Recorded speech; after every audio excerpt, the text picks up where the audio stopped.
জবরদখল, cut money, এই প্রত্যেকটা বিষয় কিন্তু জিরো টলারেন্সের কথা বলেছেন মমতা বন্দ্যোপাধ্যায়। এবার কাটমানি নিয়ে সরব হতে দেখা গেল উদয়ন গুহকে। পিকনিকের নামে টাকা তোলার, সেই টাকা তোলার অভিযোগ উঠে এসছে, তাই কড়া হুঁশিয়ারি দিয়েছেন উদয়ন গুহ। তৃণমূল কর্মীদের একাংশের জন্য দলের বদনাম বরদাস্ত নয়, কোচবিহারেই কড়া বার্তা উদয়ন গুহর। কোথাও যদি শুনি যে কারো দোকান বন্ধ করে দিয়ে, কাউকে হুমকি দিয়ে, কাউকে ভয় দেখিয়ে পিকনিক খাওয়ার জন্য, মিছিল করবার জন্য টাকা নিয়েছেন, তার দল করার দরকার নেই, তাকে দলে থাকতে হবে না। টাকা নেবেন, মাংস খাবেন, মদ খাবেন, আর দুর্নাম হবে আমাদের, তার ঠেলা পোহাতে হবে আমাদের। আপনাদের সেই কাজ করার দরকার নেই। আর এবার দেখাবো মাটি চুরি হয়ে যাচ্ছে কুলতলিতে। একেবারে দিনে দুপুরে মাটি চুরি হচ্ছে। বেআইনি ভাবে চাষের জমি পিয়ালি নদীর পার থেকে তোলা হচ্ছে মাটি। আর সেই মাটি কোথায় চলে যাচ্ছে জানেন? সেই মাটি চলে যাচ্ছে ইট ভাটায়। অভিযোগের আঙুল ইট ভাটা মালিকদের একাংশের বিরুদ্ধে, কিন্তু অভিযোগ তারা মানতে নারাজ।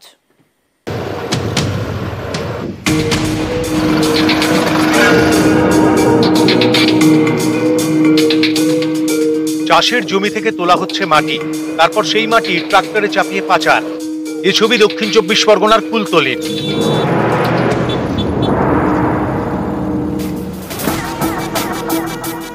কুলতলিতে এখন 31টি ইটভাটা চালু রয়েছে। ইট তৈরির জন্য মাটির প্রয়োজন। অভিযোগ সেই কারণেই অনেক ইটভাটা মালিকের নজর চাষের জমিতে, পিয়ালি নদীর পাড়ে, যেমন কুলতলির কুন্দখালি। এখান থেকে দিনের পর দিন মাটি চুরি। মাটি কাটার জন্য নামানো হয় আর্থ মুভার, মাটি তোলা হয় ট্রাক্টরে, তারপর পাচার। অভিযোগ এভাবেই একের পর এক মাটি ভর্তি ট্রাক্টর ঢোকে ইট ভাটায়, পুরোটাই বেআইনি ভাবে। ইট ভাটার মালিকরা মাটি চুরির অভিযোগ মানতে নারাজ। মাটি সেই অর্থে তো বেশি কাটেনি, পুকুরটা কেটে নিয়েছে, টেনা বেঁকা ছিল সেটা ঠিক করে নিয়েছে। পারমিশন ছিল তাই তো? হ্যাঁ, ও তো আর অন্য কিছু করেনি, পুকুরটা ঠিক করে নিয়ে পাড়টা করে নিয়েছে, মাটিটা নিয়ে ওই ইয়ে করেছে। পুকুর খাল নেই বলে এটা মাছ চাষের জন্য এটা পুকুরটা একটু বড় করছি। আর অনেকটা ডিপ করা হচ্ছে না, ডিপ হচ্ছে না, 3 ফুটের কম আছে। পারমিশন করিয়েছেন বিয়ালার থেকে?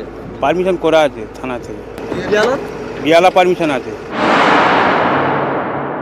ওই আজাদ ভাটার মালিক যিনি নজরুল দা বলেছেন যে আমি থানা থেকে পারমিশন নিয়েছি। একটুও বিশ্বাস নেই এই মাটি মাফিয়া বা মাটির সাথে দুর্নীতি, এবং এই দুর্নীতির সাথে প্রত্যক্ষ এবং পরোক্ষভাবে শাসক দল জড়িয়ে আছে। কুলতলির মাটিতে কোথাও কোনোভাবে ইটভাটা কেন, মাটি কোনো অবৈধভাবে তারা মাটি তোলে না। তৃণমূল কংগ্রেস এই সমস্ত অন্যায় কাজে কোনোদিন প্রশ্রয় দেয় না। আইনের পথেই চলে। রাজনৈতিক অভিযোগ পাল্টা অভিযোগ থাকবে, তবে কুলতলি থেকে কবে মাটির ব্যবসা বন্ধ হবে সেই দিকেই তাকিয়ে কুলতলিবাসী। কুলতলি থেকে ক্যামেরাম্যান রফিকুল ঢালির সঙ্গে অর্পণ মণ্ডল, নিউজ 18 বাংলা। আর অন্যদিকে এবার ইংরেজ বাজারের ছবি, যেখানে জলাশয়কে আবার আগের অবস্থায় ফেরানোর জন্য উদ্যোগ নেওয়া হয়েছে। তৎপর মালদা জেলা প্রশাসন, জলাভূমির বুক থেকে মাটি তোলার কাজ শুরু হয়ে গিয়েছে।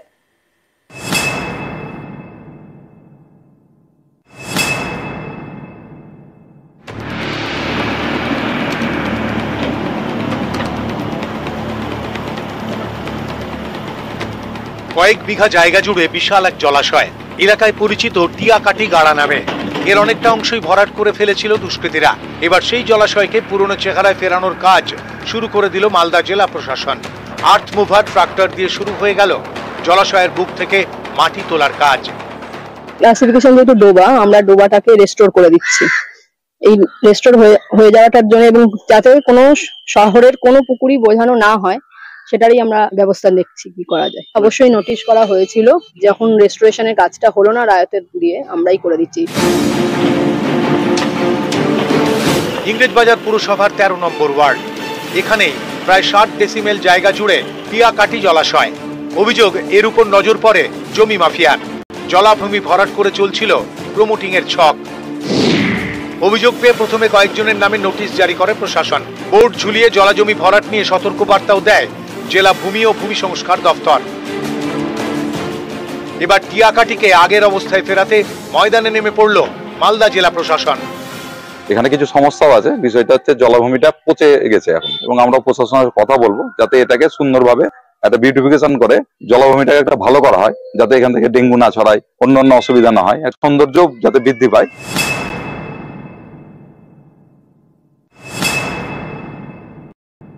ওয়ার্ডটা আমাদের অপোজিশন লিডারের এলাকা, তো আমরা কোনো কাউন্সিলরকে ইগনোর করে করি না, সবসময় কোনো কাজ হলে কাউন্সিলরকে বলে আমাদের করতে হয়। অবাধে ওই মাটি ভরাট হচ্ছে, তখন আমরা বাধ্য হয়ে অ্যাডমিনিস্ট্রেশনে অ্যাকশন নিতে জন্য বলেছে।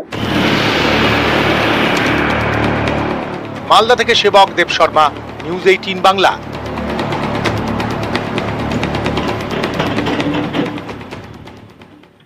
আর এবার আজব ঘটনা মুর্শিদাবাদে। কি হয়েছে জানেন? সেখানে মাতব্বরদেরকে জানানো হয়নি, ছেলের বিয়ে দিয়েছেন বাবা, আর এটাই নাকি অন্যায়। অভিযোগ এই জন্য নাকি জরিমানা পর্যন্ত করা হয়েছে, সালিশি সভাও বসানো হয়েছে। আর সেই সালিশি সভায় চরম অশান্তি। সেখানে এমন পরিস্থিতি তৈরি হলো যে রীতিমতো ছুরি মারা হলো, খুনের ঘটনা ঘটলো সালিশি সভাতেই, যুবক খুন। দেখুন। বাড়ির ছেলে মেয়ের বিয়ে দিতে গেলে অনুমতি নিতে হবে গ্রামের মোড়লের, সেটা না করায় নাকি জরিমানা, সালিশি সভা। সেই সালিশি সভায় বচসা, অশান্তি, শেষমেশ ধারালো অস্ত্রের কোপে খুন মাতব্বর যুবক। এ নিয়ে চাঞ্চল্য মুর্শিদাবাদের ফারাক্কায়। যে ছেলেটা কেটেছে কিনা তার ছেলের বিয়ে হয়েছে চোরিয়ে, যে তুই মোড়ল সর্দারকে জানালি না, হ্যাঁ, লক করে বিয়ে দিয়ে দিলি, দিয়ে 5,000 জরিমানা লাগবে, দিয়ে ছেড়ে ফেলে দিলে যে আমি 5,000 টাকা জরিমানা দেবো না, তলো থাকবো। চাকু যে মেরেছে তাও আমরা ওখানে যাইনি, চেয়েছিলেন সেই চাকুটা মেরেছে, হ্যাঁ চাকুটা সমাজের লোককে, হ্যাঁ, দিয়ে তখন তো পালিয়ে গেল। কুলকে যে পালালো আর না পালালো, আমরা কিন্তু ওখানে বসে আছি। ফারাক্কার তোফাপুর দক্ষিণ পাড়া গ্রামের বাসিন্দা আব্দুল রাকিব। কিছুদিন আগে তার ছেলের বিয়ে হয়, কিন্তু এ বিষয়ে তিনি গ্রামের মোড়লের অনুমতি দেননি। অভিযোগ, এর জন্য 5,000 টাকা জরিমানা দিতে বলা হয় রাকিবকে। আপনার ছেলে বা আমার ছেলে হয়তো বিয়ে করে চলে আসছিল, যে মোড়ল আছে গ্রামের সর্দার আছে, তাকে জানাতে হয়, একটু জানাতে হয়, না হলে সমস্যা হবে, না হলে ওই জরিমানাটা এক্সেস করে 5,000 টাকা চেয়েছিল। হ্যাঁ 5,000 টাকা। এ নিয়ে বৃহস্পতিবার সালিশি সভাও ডাকে গ্রামের মাতব্বররা। অভিযোগ, সেই সালিশি সভায় বচসা বাঁধে। তখনই মাতব্বর যুবক আসিকুল শেখ ওরফে টনিকে ধারালো অস্ত্র দিয়ে কোপান আব্দুল রাকিব। স্থানীয় হাসপাতালে নিয়ে গেলে সেখানেই যুবকের মৃত্যু হয়, আর আব্দুল রাকিব পলাতক। কারণটা এখনো কিছু বোঝাই যাচ্ছে না, এটা খুব যে মানে কোনো রকম কারণ আছে তাও নয়, একটা আক্রোশ আর কি। ওখানে ওকে কোশ্চেন করেছিল, হ্যাঁ, যে কেন এরকম করেছো, বাস এইটুকুই আক্রোশ বশত এটা করেছে, আর কোনো কিছু বা রাজনৈতিক কোনো কিছু বিষয় এখানে নয়। আর অনেকেরই প্রশ্ন, মোড়লদের এরকম মাতব্বরি আর কতদিন চলবে? বিয়ের অনুমতি কেন মোড়লের থেকে নিতে হবে? কারো কোনো সমস্যা হলে তার সমাধানে প্রশাসন রয়েছে, তাহলে সালিশি সভা বসে কিভাবে? এ নিয়ে কি বলছেন বিডিও? তার প্রতিক্রিয়ার জন্য সকাল থেকে দীর্ঘক্ষণ অপেক্ষা করতে হয়। শেষমেশ ফোনে কথা বলেন। এত কিছু ঘটে যাওয়ার পরেও ফারাক্কার বিডিও জুনায়েদ আহমেদ ফোনে বলেন, এ বিষয়ে তিনি কিছুই জানেন না, খোঁজ নিয়ে দেখছেন। মুর্শিদাবাদের ফারাক্কা থেকে প্রণব বন্দ্যোপাধ্যায়, নিউজ 18 বাংলা। আর এবার দেখাবো বাগদার সিন্দ্রানী গ্রাম পঞ্চায়েত লাগোয়া একটা কাঠের ব্রিজ। সেখানে কি অবস্থা জানেন? জলাশয়ের ওপর কাঠের ব্রিজ, তাও আবার জায়গায় জায়গায় ভাঙা, পদে পদে বিপদের ছবি। দেখুন কিভাবে ঝুঁকির যাতায়াত।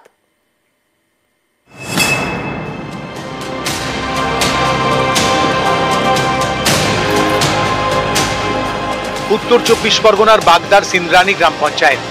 এই এলাকার মাঝখানে বড় জলাশয়। এই জলাশয় পেরোতে দুই পাড়ের বাসিন্দাদের ভরসা কাঠের ব্রিজ।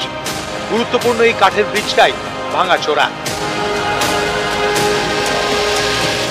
হ্যাঁ, জীবনে ঝুঁকি নিয়েতে যেতে হয়, কি করব, আমাদের পেটের দায়ে যেতে হয় কষ্ট করে। সংস্কার করে কি করে করে আবার ভেঙে চুরে যায়, যখন তখন তো কেউ প্রাণহানি ঘটে। হ্যাঁ, তা তো হতেই পারে। গতকাল দুর্ঘটনা ঘটেছিল। হ্যাঁ ঘটেছিল, একটা মোটরসাইকেল নিয়ে পড়ে গিয়েছিল। প্রায়ই তো এরকম দুর্ঘটনা। হ্যাঁ প্রায়ই হয় এরকম।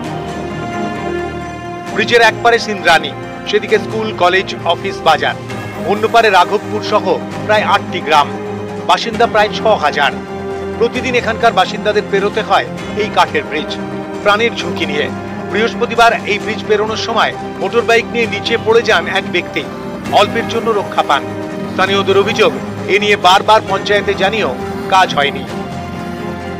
প্রায় 10-15 হাজার লোক এখান থেকে যাতায়াত করে। জীবনের ঝুঁকি নিয়ে ছাড়া আমাদের তো উপায় নেই। আমাদের কোনো রকম একটা পাকা স্থায়ী ব্যবস্থা করার জন্য আমরা একাধিকবার সরকার প্রশাসনের কাছে আবেদন করেছি, কিন্তু কোনো প্রশাসন আমাদের কথায় কর্ণপাত করে না। ব্রিজ রং করতে এসেছিল, ব্রিজ তৈরির জন্য পাথর এসেছিল, তৃণমূলের শাসক দলের লোকজন সেগুলো তুলে নিয়ে গেছে। তারপর পাথর পড়ার পরে তুলে নিয়ে গেছে, রং করতে এসে ফিরে চলে গেছে। তারপরে একাধিক দিন তো আমাদের বাচ্চা কাচ্চারা পড়েই থাকে। ইভেন একটা লাইটের ব্যবস্থা করে না পঞ্চায়েত থেকে, না আছে এপারে না আছে ওপারে।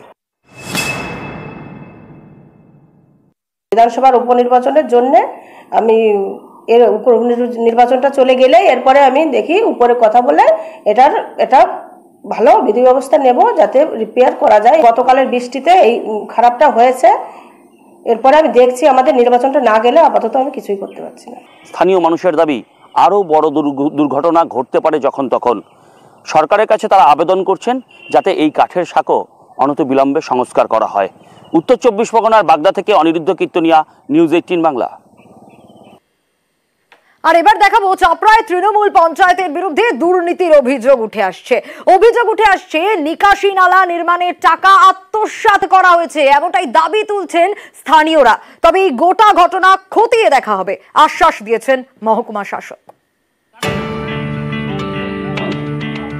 নিকাশি নালা নির্মাণে আর্থিক তছরূপের অভিযোগ। তৃণমূল পরিচালিত চাপড়ার মহৎপুর পঞ্চায়েতের বিরুদ্ধে সরব স্থানীয়রা।